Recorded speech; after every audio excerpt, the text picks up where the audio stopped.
I mean, you see it on TV all the time. They buy brand new stuff and blow it up. I'm like, what's that all about? That's entertainment, is it? That's what people want to see. Something that, however many generations it took to design and make that. Oh, we don't appreciate that knowledge. Let's just blow it up. Woohoo! It's fun, isn't it? This is what Bob means, rat race.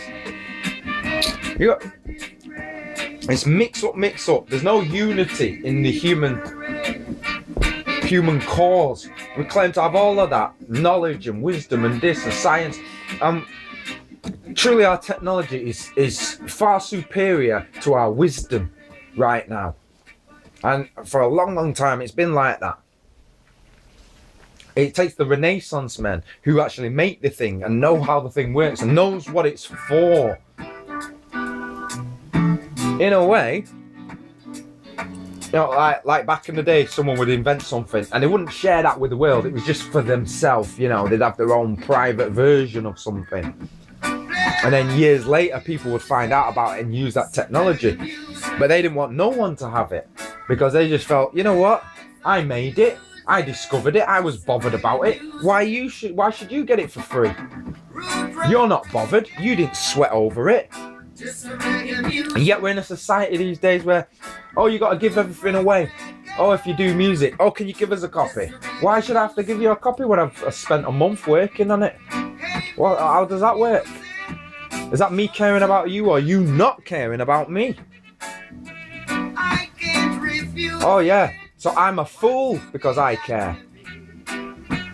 Because that's how it works out in this world, isn't it? Because there are actually, in fact, too many zombies who just consume and consume and consume. And they don't even know why they're consuming. That's why they're zombies. It gives them a thrill. And then as soon as they've had that little thrill of consuming, they need it again to try and feel like this is being alive. This is, I've got money and purchasing power. And purchasing power is the thrill. Owning stuff and having it all in my room and saying, I am the lord of the stuff. But those truly are the lost people. They're the ones that if it all breaks, they can't fix it. If the human race was left to those people, we're finished. We're finished.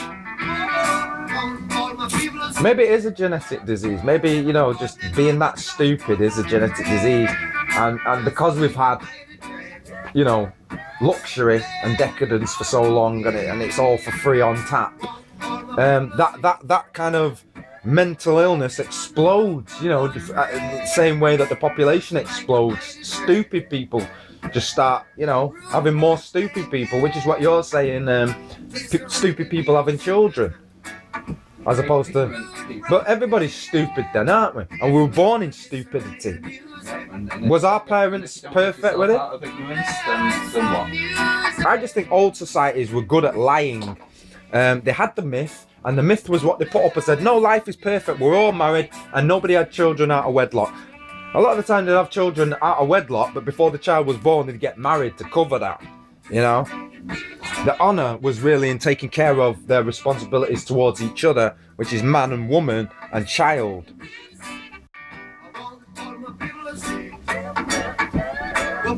Honour thy mother and father, that thy days may be long in the land that thy God has given you. Yeah, but then again, whosoever hateth not his mother or father for my sake, they're not worthy of me. So what? Duality again.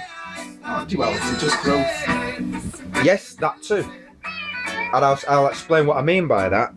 Because in the first instance, the child mind, you're ignorant. You don't know why you're going to do that or why it's good to do that. You're just told by the adult mind, do this.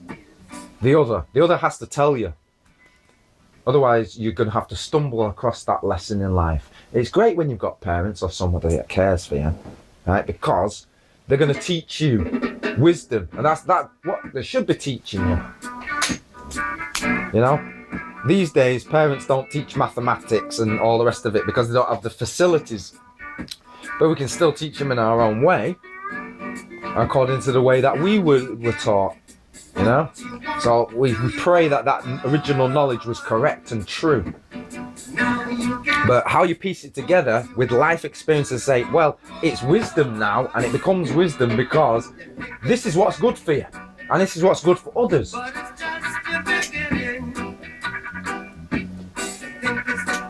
Yeah, that's all it ever is. It's another beginning of a new system, a new technology, a new idea.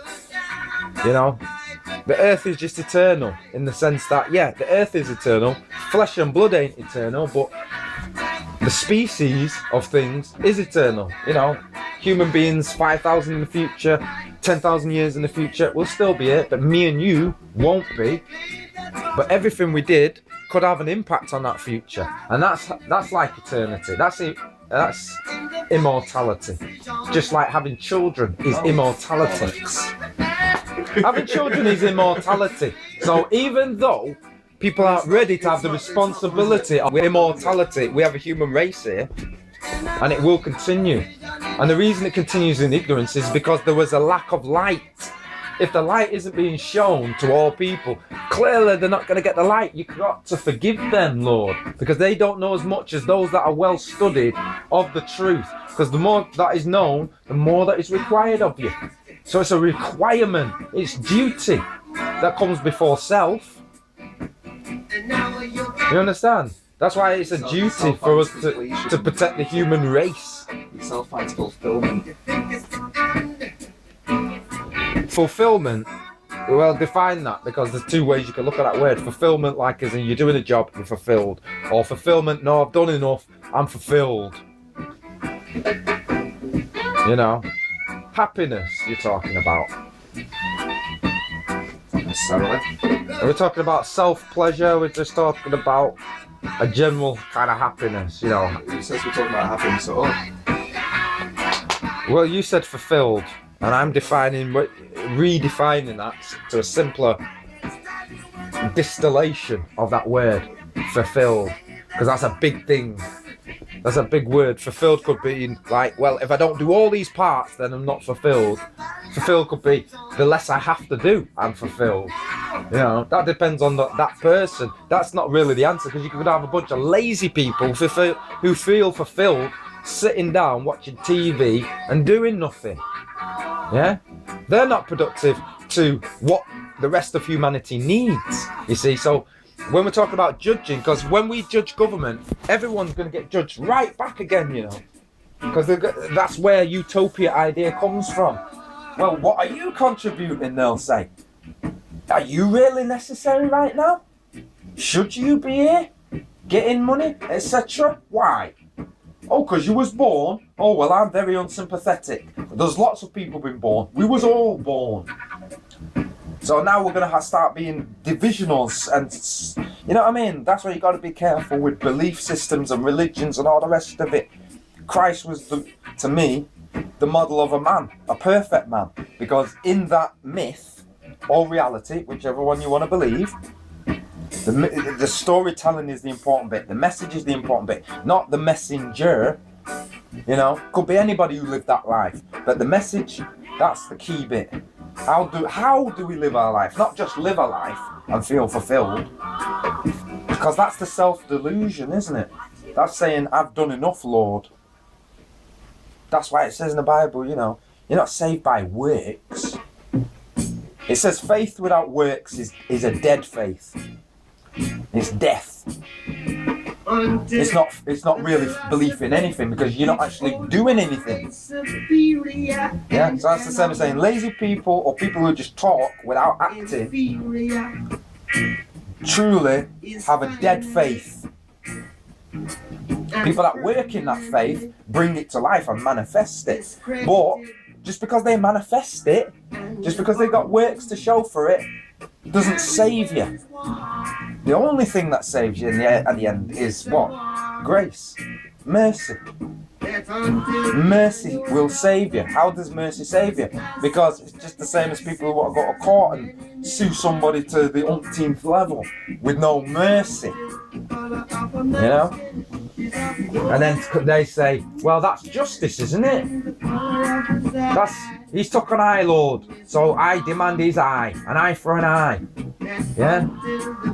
And that was Old Testament, and the human race grew up. And then we got the New Testament where, right, yeah, the Old Testament is for children. When you're a child, you get the laws because you don't know responsibility. But when you're a bit older now, say a teenager, we'll let loose the reins a little bit and give you a bit more responsibility. That was the New Testament. But no one got the New Testament, which is reach adulthood. That was to be revealed now, where the dissemination of information from different sources allows us to see the holistic view of how it fits together. Never before has the human race had so much knowledge with which to say, well, we can know it. We can know pretty much enough as there is to know. Every human activity on Earth can be known if you choose to know, if you've got that time. And you'll see the pattern emerging that shows you what reality is really consisting of, because we're all just like a piece of the fractal, but when you get the bigger picture you see the whole thing. It's like looking at the image of God when you look at that knowledge and the way we can apply it.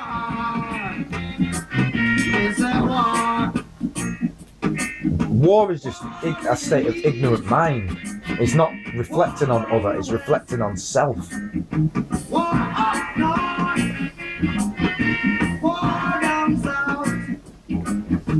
Yeah. People fear the first death, but they don't fear the second death. And yet people don't truly know what that means.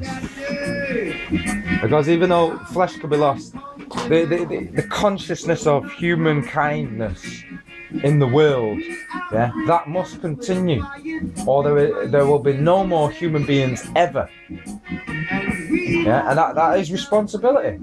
And that's something you can learn by being a parent, by being ignorant, but having a child and suddenly realizing just of yourself and saying, wow, I've got a child. All of a sudden, you can grow up.